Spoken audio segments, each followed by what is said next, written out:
नमस्कार दोस्तों, good evening. आपका एनके स्टडी के यूट्यूब चैनल पर एक बार फिर से स्वागत है।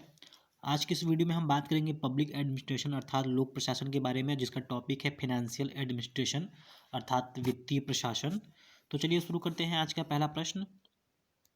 आज का जो पहला प्रश्न है, when is the vote on account passed अर्थात लेखानुदान कब पारित किया जाता है। तो इसके जो हम डायरेक्ट आंसर पर चलेंगे, वरना वीडियो बहुत ही लंबा हो जाएगा। तो प्रश्न नंबर एक है, when is the vote on account passed अर्थात लेखानुदान कब पारित किया जाता है। तो इसका सही उत्तर है सी, आफ्टर जनरल डिबेट अर्थात आम बहस के बाद लेखानुदान पारित किया जाता है। दोस्तों, किन्हीं कारणवश से जो इसमें टिक का ऑप्शन नहीं आ पा रहा है, इसलिए मैं टिक नहीं लगा पा रहा हूँ। तो आप जो है मेरे साथ चलिएगा कि क्वेश्चन नंबर एक का जो सही उत्तर है सी है, vote on account passed after general debate अर्थात आम बहस के बाद। प्रश्न नंबर दो पे चलते हैं। प्रश्न नंबर दो करा है, on whose recommendation was the execution budget start in India. इसका आशय है कि भारत में निष्पादन बजट, जिसको एग्जीक्यूशन बजट कहते हैं, तो कह रहा है कि भारत में निष्पादन बजट का प्रारंभ किसके रिकमेंडेशन पे किया गया था, किसके सिफारिश पे किया गया था। तो इसका जो सही उत्तर है डी। प्रश्न नंबर दो का सही उत्तर है डी, प्रशासनिक सुधार आयोग अर्थात एडमिनिस्ट्रेटिव रिफॉर्म्स कमीशन अर्थात प्रशासनिक सुधार आयोग के रिकमेंडेशन पे निष्पादन बजट का प्रारंभ किया गया था, एग्जीक्यूशन बजट का प्रारंभ किया गया था। तो प्रश्न नंबर तीन की ओर बढ़ते हैं। Who was the father of zero based budget system. इसमें करा है शून्य आधारित बजट प्रणाली का जनक कौन था। तो इसके जो ऑप्शन को न पढ़ते हुए हम डायरेक्ट आंसर पे चलते हैं। तो इसके जो जनक हैं शून्य आधारित बजट के, उनका नाम है पीटर ए फायर अर्थात इसमें ऑप्शन ए है जिमी कार्टर, बी है गाई पीटर्स और सी है हूवर कमीशन और डी है पीटर ए फायर। तो जो तीसरे प्रश्न का सही उत्तर है डी है। और यह प्रश्न कह रहा था कि शून्य आधारित बजट प्रणाली का जनक कौन था, who was the father of zero based budget system. तो इसका प्रश्न का सही उत्तर डी है, पीटर ए फायर। प्रश्न नंबर चार, keep the following steps of the budget act in the correct order. आपको जो है कि इस बजट को करेक्ट ऑर्डर में लगाना है अर्थात बजट अधिनियम के चरणों को सही क्रम में रखना है। तो जो पहला दिया है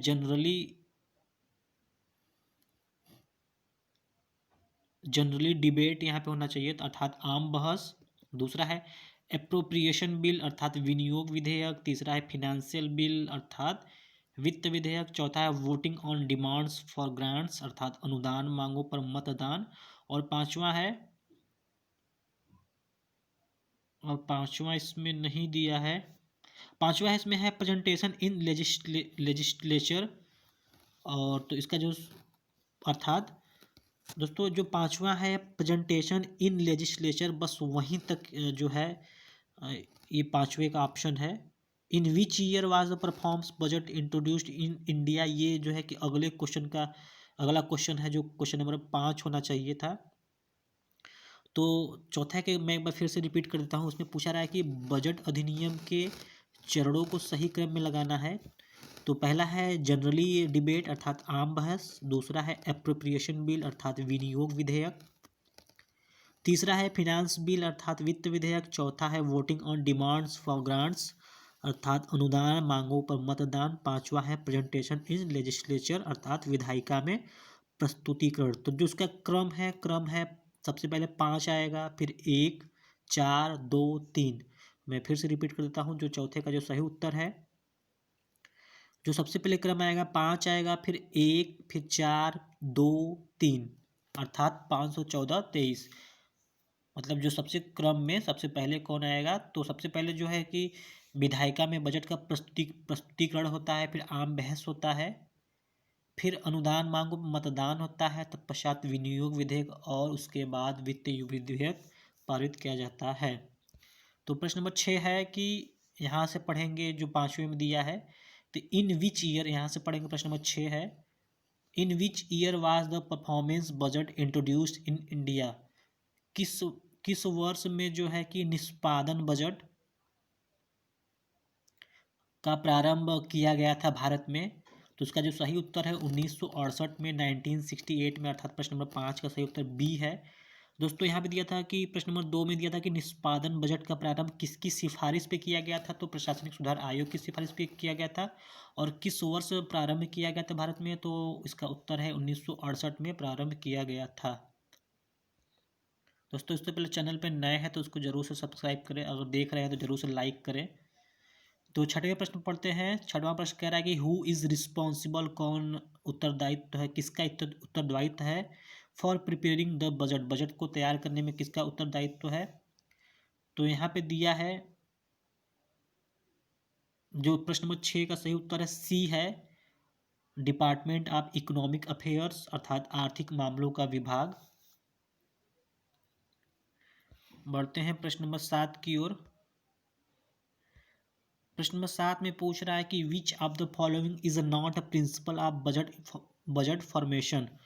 कह रहा है कि निम्न में से कौन सा बजट निर्माण का सिद्धांत नहीं है? Which of the following is a not principle, कौन सा सिद्धांत नहीं है आप बजट फॉर्मेशन, बजट निर्माण का?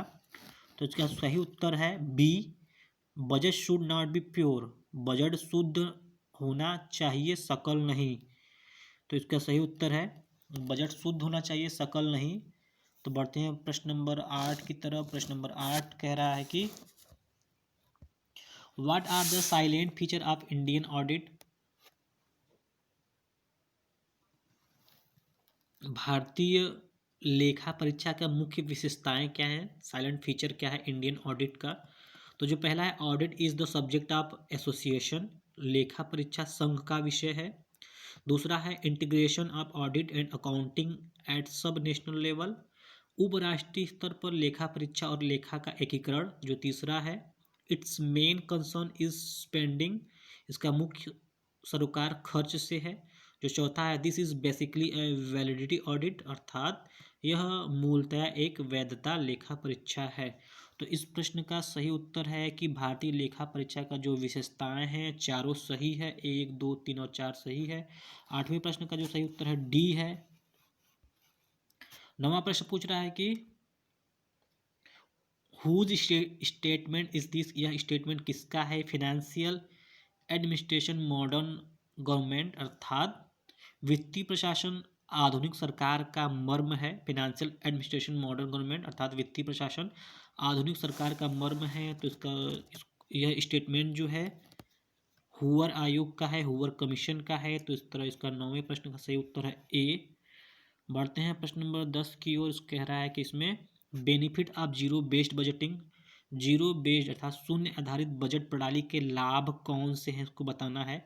तो जो पहला ऑप्शन दे रखा है इसमें कि it removes low priority programmes, यह जो है कि लो प्रायोरिटी अर्थात निम्न प्राथमिकता कार्यक्रम को हटा देता है, रिमूव कर देता है।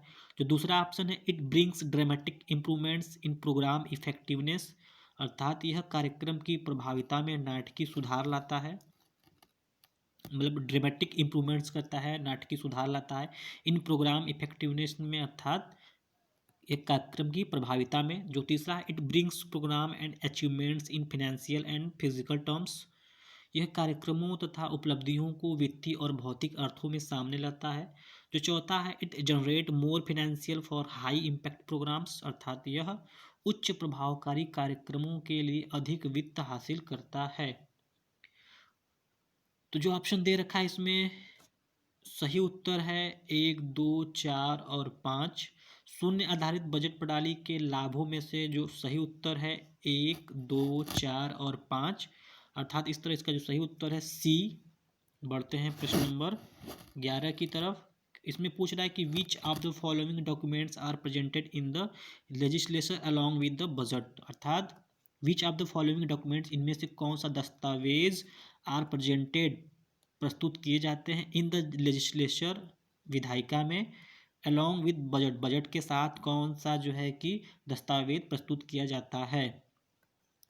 तो इसमें जो पहला ऑप्शन है एक्सप्लेनेटरी मेमोरेंडम ऑफ बजट, अर्थात बजट संबंधी व्याख्यात्मक स्मृति पत्र।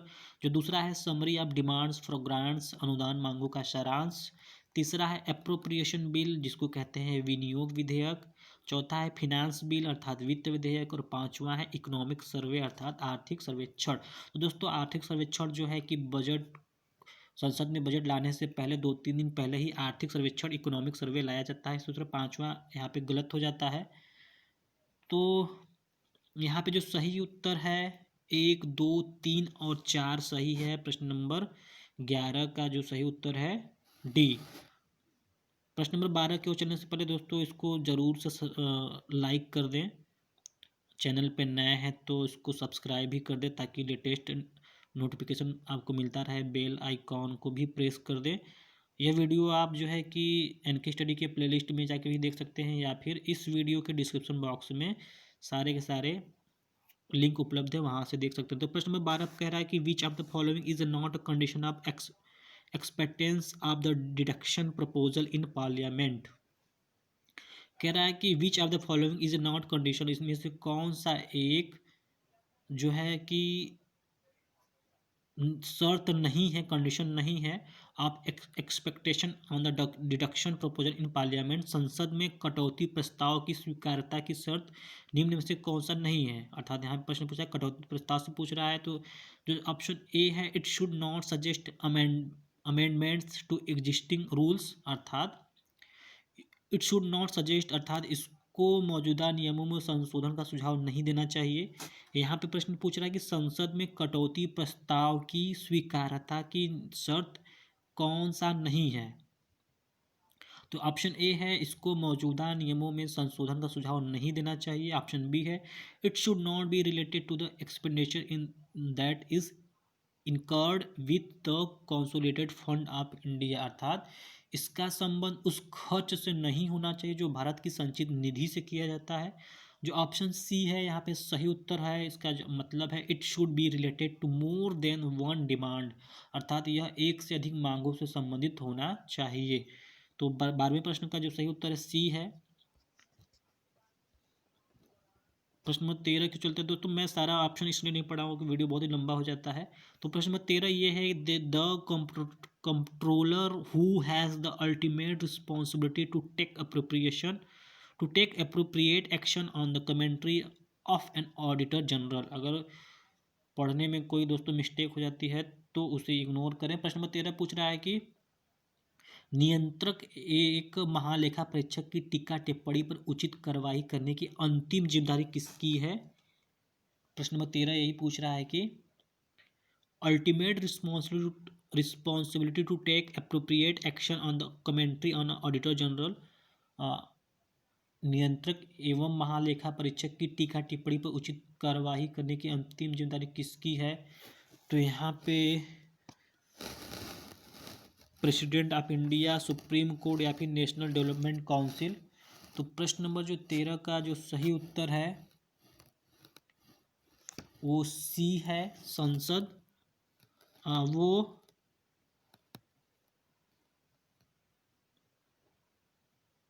इसमें दे रखा है कि भारत के राष्ट्रपति, सुप्रीम कोर्ट या फिर नेशनल डेवलपमेंट काउंसिल। दोस्तों इसमें 13वें प्रश्न का जो सही उत्तर है पार्लियामेंट इसमें नहीं है। तो इस तरह 13वें प्रश्न का जो सही उत्तर है वो आप डी मान के चलिए। जो डी है वो पार्लियामेंट है। क्वेश्चन एक बार रिपीट कर देता हूँ। इसमें पूछा रहा था कि नियंत्रक एवं महालेखा परीक्षक की टीका टिप्पणी पर उचित कार्रवाई करने की अंतिम जिम्मेदारी किसकी है। तो ये संसद की है। प्रश्न नंबर 14 की ओर बढ़ते हैं। What is the number of demands for civil expenditure in general budget, अर्थात जनरल बजट जो होता है आम बजट होता है उसमें सिविल एक्सपेंडिचर अर्थात असैनिक खर्चों के लिए मांगों की संख्या, नंबर ऑफ डिमांड्स मांगों की संख्या कितनी होती है। आम बजट में असैनिक खर्चों के लिए मांगों की संख्या कितनी होती है। तो इसका जो सही उत्तर है 103 होती है।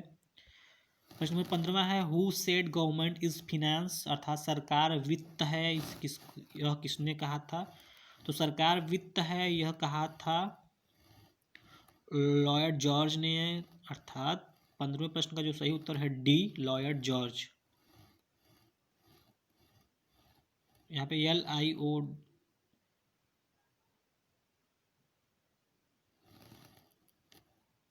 LOYDE लॉयड जॉर्ज होना चाहिए था। तो दोस्तों सरकार वित्त है, इसका सीधा संबंध लॉर्ड जॉर्ज से है, लॉर्ड जॉर्ज ने कहा था, इसको आप याद रखिएगा। बढ़ते हैं प्रश्न नंबर 16 की ओर। कभी कभी टाइपिंग करने में मिस्टेक हो जाती है। प्रश्न नंबर 16 है कि in which of the following section of the Indian constitution the world budget is mentioned, अर्थात in which of the following section, इनमें से किस सेक्शन में आप इंडियन कॉन्स्टिट्यूशन भारत के संविधान में जो बजट शब्द है उसको मेंशन किया गया है। तो उसका जो सही उत्तर है डी, नन ऑफ दीज, अर्थात बजट शब्द का भारत के संविधान में कहीं भी उल्लेख नहीं है। सेक्शन 112 अर्थात धारा 112 में बजट शब्द का उल्लेख नहीं है, ये आप याद रखिएगा। उसको जो कहा जाता है, इसको जो है कि वार्षिक वित्तीय वितरण कहा गया था।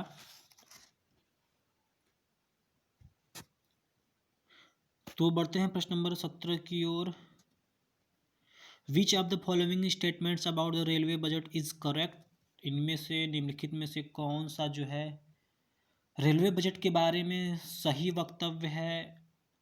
तो जो पहला वक्तव्य है दे रहा है कि it was separated from the general budget in 1921, यह बोला कि यह जनरल बजट से 1921 में अलग हो गया था। दूसरा कह रहा है कि it is placed before the general budget, अर्थात यह आम बजट से पहले रखा जाता है। तीसरा कह रहा है कि in parliament it is regularised through the rules of procedure and conduct, अर्थात संसद में इसका नियमितीकरण प्रक्रिया एवं आचरण नियमों के द्वारा किया जाता है। जो चौथा, it was separated from the general budget on the recommendation of the Acworth committee, अर्थात आम बजट से इसको एक्वर्थ कमेटी की सिफारिश पे अलग कर दिया गया था। तो इस प्रश्न का जो सही उत्तर है, चारों के चारों सही हैं, अर्थात जो बी है 1, 2, 3 और 4 इस प्रश्न का सही उत्तर है। कि रेलवे बजट के बारे में पूछ रहा है कि कौन सा सही है। तो इसको आम बजट से 1921 में अलग किया गया था, इसको आम बजट से पहले रखा जाता है, संसद में इसका नियमितीकरण प्रक्रिया एवं आचरण नियमों के द्वारा किया जाता है, आम बजट से इसको एक्वर्थ कमेटी की सिफारिश से अलग किया गया था। तो दोस्तों ये पहले का प्रश्न पूछ रहा है। अब तो जो है कि रेलवे बजट और आम बजट को एक ही कर दिया गया, अर्थात एक ही दिन इसको प्रस्तुत किया जाता है। तो इसको आप याद रखिएगा। बढ़ते हैं अगले प्रश्न की ओर, जो प्रश्न नंबर होगा 18वां।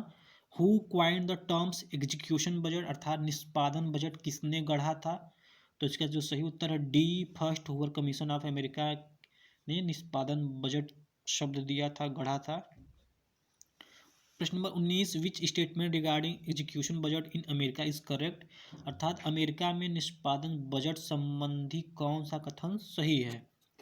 तो पहला कह रहा है this was implemented on the recommendation of the second Hoover commission, अर्थात ये सेकेंड हुवर कमीशन के रिकमेंडेशन पे जो है कि इम्प्लीमेंट हुआ था इसका। और दूसरा है इट वाज इम्प्लीमेंटेड इन 1949, यह 1949 में लागू किया गया था। तीसरा है this budget formulation was adopted to provide a management approach, अर्थात यह बजट निर्माण को प्रबंधन उपागम प्रदान करने के लिए अपनाया गया था।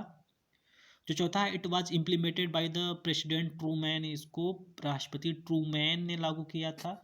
प्रश्न है कि अमेरिका में निष्पादन बजट संबंधी कौन सा कथन सही है। तो केवल 3 और 4 कथन सही है, अर्थात तो this budget formation was adopted to provide a management approach and it was implemented by president Truman. बढ़ते हैं प्रश्न नंबर 20 की ओर। प्रश्न नंबर 20 में पूछ रहा है कि the principle of timelessness as a principle of budget formation is enshrined in which principle, अर्थात बजट निर्माण के सिद्धांत के तौर पर कालातीत का नियम किस सिद्धांत में निहित है। कालातीत का नियम किस सिद्धांत में निहित है। तो इसका सही उत्तर है D, an unity of the budget, अर्थात बजट की वार्षिकता में। एनुअली होना पे यहाँ पे होना चाहिए था, एनुअली ऑफ द बजट, अर्थात बजट की वार्षिकता में कालातीत का नियम मतलब कि बजट निर्माण के सिद्धांत के तौर पर कालातीत का नियम बजट की वार्षिकता के सिद्धांत में निहित है। बढ़ते हैं अगले प्रश्न की ओर।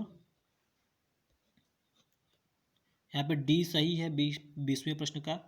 प्रश्न नंबर 21 कह रहा है कि which of the following figures is taken as the basis of preparing the budget. Which of the following, इनमें से कौन जो है कि बजट की तैयारी के लिए आंकड़ों को आधार के रूप में लिया जाता है। तो जो पहला है actual statics of the previous year, अर्थात पिछले वर्ष के वास्तविक आंकड़े, या फिर sanction budget estimated for the current year, या फिर चालू वर्ष के लिए स्वीकृत बजट आकलन, या फिर तीसरा जो है revise estimate for the current year, चालू वर्ष के संशोधित आकलन, या फिर चौथा जो है actual data available for the current year while preparing the assessment, अर्थात अगले वर्ष की प्रस्तावित जो चौथा है जो इसमें चौथा जो है चौथा इसमें जो है कि टाइपिंग नहीं किया गया है, इसमें चौथा है जो अगले वर्ष के लिए प्रस्तावित आकलन, और पांचवा जो है जो जहाँ पे 4 है वहाँ पे 5 होना चाहिए था। पांचवा दिया है कि actual data available for the current year while preparing the assessment, अर्थात आकलन तैयार करते समय चालू वर्ष के उपलब्ध वास्तविक आंकड़े, या फिर 6 है actual figures for the same period of the previous year, अर्थात पिछले वर्ष के उसी काल के वास्तविक आंकड़े। दोस्तों जहाँ जहाँ पे भी टाइपिंग एरर होता है या फिर कुछ ऐसी मिस्टेक होता है, मैं वहाँ पे जो है कि आपको इसमें मेंशन करता चला जा रहा हूँ। तो जो प्रश्न नंबर 21 है उसका जो सही उत्तर है 1, 2, 3, 4, 5 और 6 इसका सही उत्तर है। मैं फिर से इसको रिपीट कर देता हूँ कि बजट की तैयारी के लिए बोल रहा है कि कौन से आंकड़े आधार के रूप में लिए जाते हैं। तो आधार के रूप में पिछले वर्ष के वास्तविक आंकड़े लिए जाते हैं, चालू वर्ष के लिए संस्कृत बजट आकलन लिए जाते हैं, तीसरा है चालू वर्ष में संशोधित आकलन किया जाता है, अगले वर्ष के प्रस्तावित आकलन भी समाहित होते हैं चौथे में। जो पांचवा है आकलन तैयार करते समय चालू वर्ष के उपलब्ध वास्तविक आंकड़े लिए जाते हैं, और छठा पिछले वर्ष के उसी काल के वास्तविक आंकड़े लिए जाते हैं। इस प्रकार प्रश्न नंबर 21 का जो सभी उत्तर सही है डी। प्रश्न नंबर 22 को चलते हैं। In which year was the budget duly launched in India, अर्थात भारत में बजट विधिवत रूप से किस वर्ष लॉन्च किया गया। तो फरवरी 1860 में लॉन्च किया गया था। अच्छा, इस प्रश्न का जो सही उत्तर है ए है फरवरी 1860।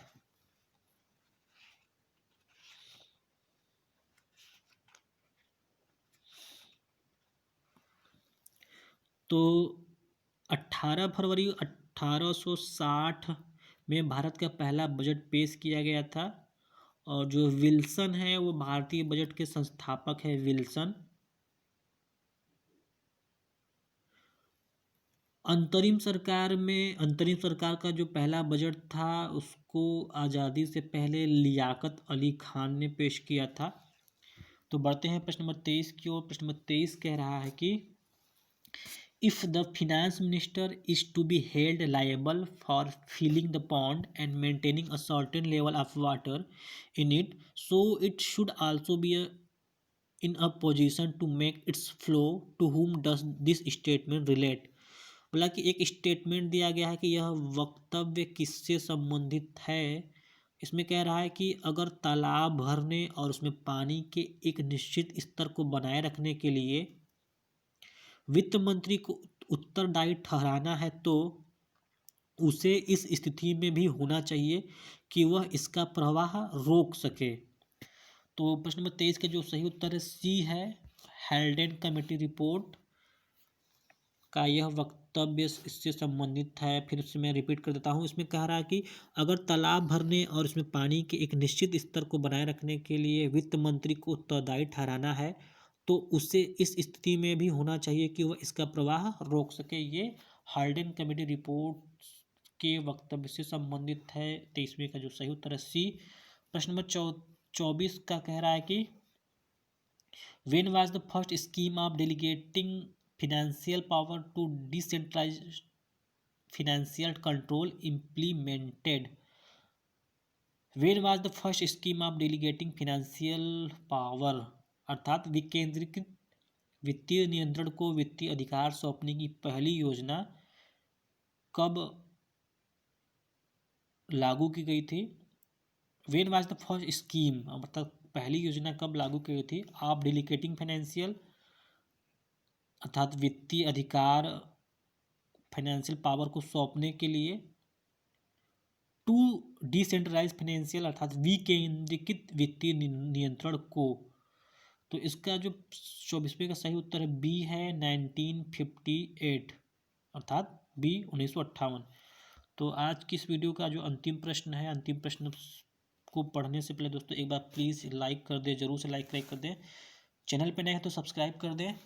इसी तरह लेटेस्ट वीडियो और बेल आइकन को भी प्रेस कर दें ताकि लेटेस्ट अपडेट आपको मिलता रहे।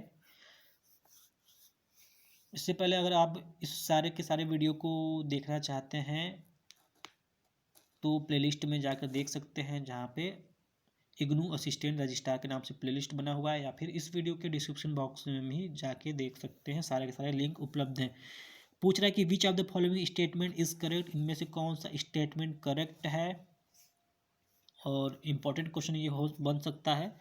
इसमें कह रहा है कि पार्लियामेंट कैन रेज टैक्सेस, जो पार्लियामेंट है, संसद है, टैक्स अर्थात कर को बढ़ा सकता है। Parliament can not reduce tax, संसद जो है टैक्स को घटा नहीं सकता है। पार्लियामेंट कैन एबोलिश टैक्स, संसद कर को समाप्त कर सकती है। Parliament can not raise taxes, parliament कर को बढ़ा नहीं सकती है। और जो लास्ट है, parliament can deduct tax, parliament कर घटा सकती है।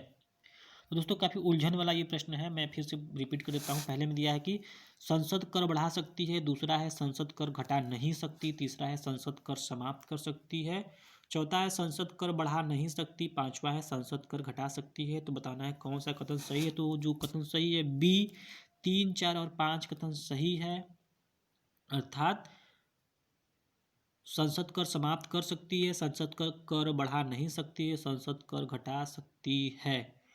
तो इस तरह यह वीडियो समाप्त होता है दोस्तों। इतना जल्दी जल्दी करने पर भी यह वीडियो लगभग 27 मिनट का बन गया है। इसलिए बन गया है ताकि मतलब इंग्लिश से हिंदी में बताना, फिर उसके बाद सारे प्रश्नों की व्याख्या करना। तो दोस्तों मिलते हैं अगले वीडियो में, जो कि फिनेंशियल एडमिनिस्ट्रेशन अर्थात वित्तीय प्रशासन से संबंधित होगा। प्रश्न नंबर 26 से बढ़ेंगे सीधे प्रश्न नंबर 50 तक की ओर, अर्थात 25 प्रश्न आपको अगले दिन देखने को मिलेगा। उससे और चैनल को सब्सक्राइब कर लीजिए और बेल आइकन को प्रेस भी कर दीजिए ताकि आपको नोटिफिकेशन मिल जाए, और इस वीडियो को लाइक भी करते रहिए। तो मिलते हैं अगले वीडियो में, बने रहिए एनके स्टडी के साथ। बहुत बहुत धन्यवाद।